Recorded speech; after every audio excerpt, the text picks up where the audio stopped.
Origin of Freedom. Freedom was founded by a group of free stalkers, including Chekhov, Lingov, Lukáš, and Loki, aiming to research the zone and make its fruit, artifacts and anomalies, in the words of Chekhov, a ready-made outdoor lab, available to the general public. The core principle, liberty for all its members, has led its opponents to view it as a volatile mix of anarchists and rogues. By 2011, Freedom occupied and secured the Dark Valley, reinforcing the unfinished research facility as their base of operations. In September, all Freedom units not deployed elsewhere were recalled to the valley in response to a series of mysterious attacks that claimed many Freedom fighter lives.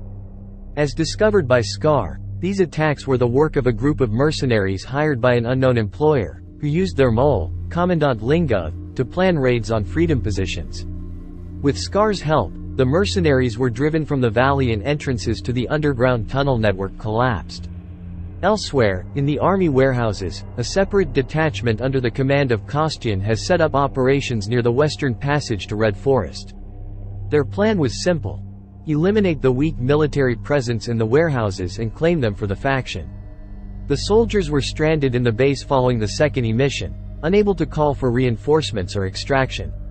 Eventually, with SCAR's help, the stalkers succeeded and the warehouses became Freedom's second base, temporarily granting them the status of the most powerful faction in the zone.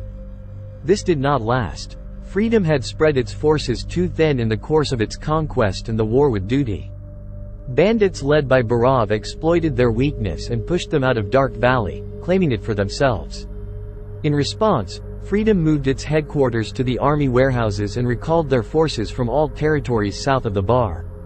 Chekhov apparently either resigned or died during this period, with Lukáš becoming the next leader of the faction. Under his leadership, Freedom ceased to actively fight duty.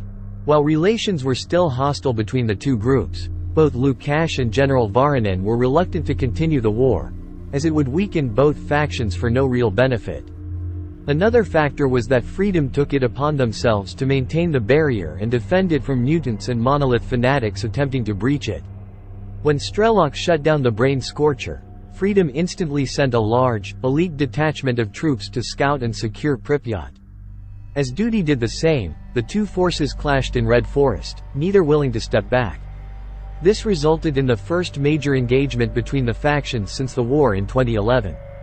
The two factions would continue to fight against each other and monolith fanatics in the ruins of Pripyat, for the control of the city.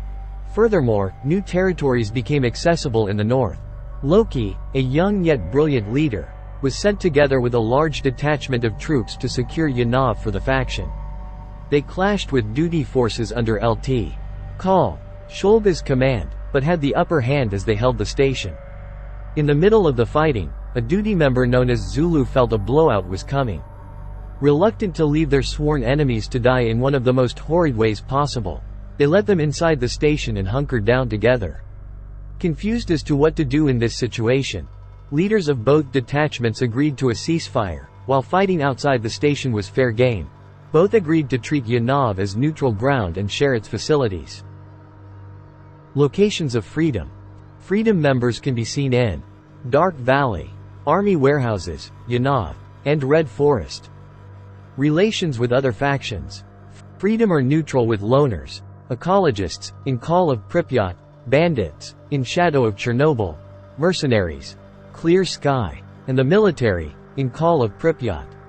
They are enemies with duty, the monolith, military, bandits, mercenaries, in Clear Sky, ecologists, in Shadow of Chernobyl, renegades, Sin, and UNISG.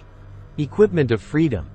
Members of the Freedom faction are easily recognizable in the zone, as most of their armors are patterned with either generic European or pseudo-Flecktarn camouflage.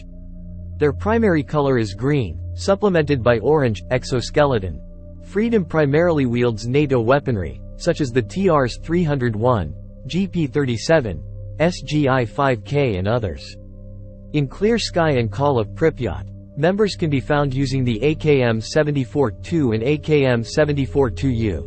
And in all three titles, faction experts often employ the SVDM-2 and SVUMK-2 sniper rifles. I hope you enjoyed this video. Let me know if you want to see another faction video in the channel. Keep safe and good hunting, Stalker.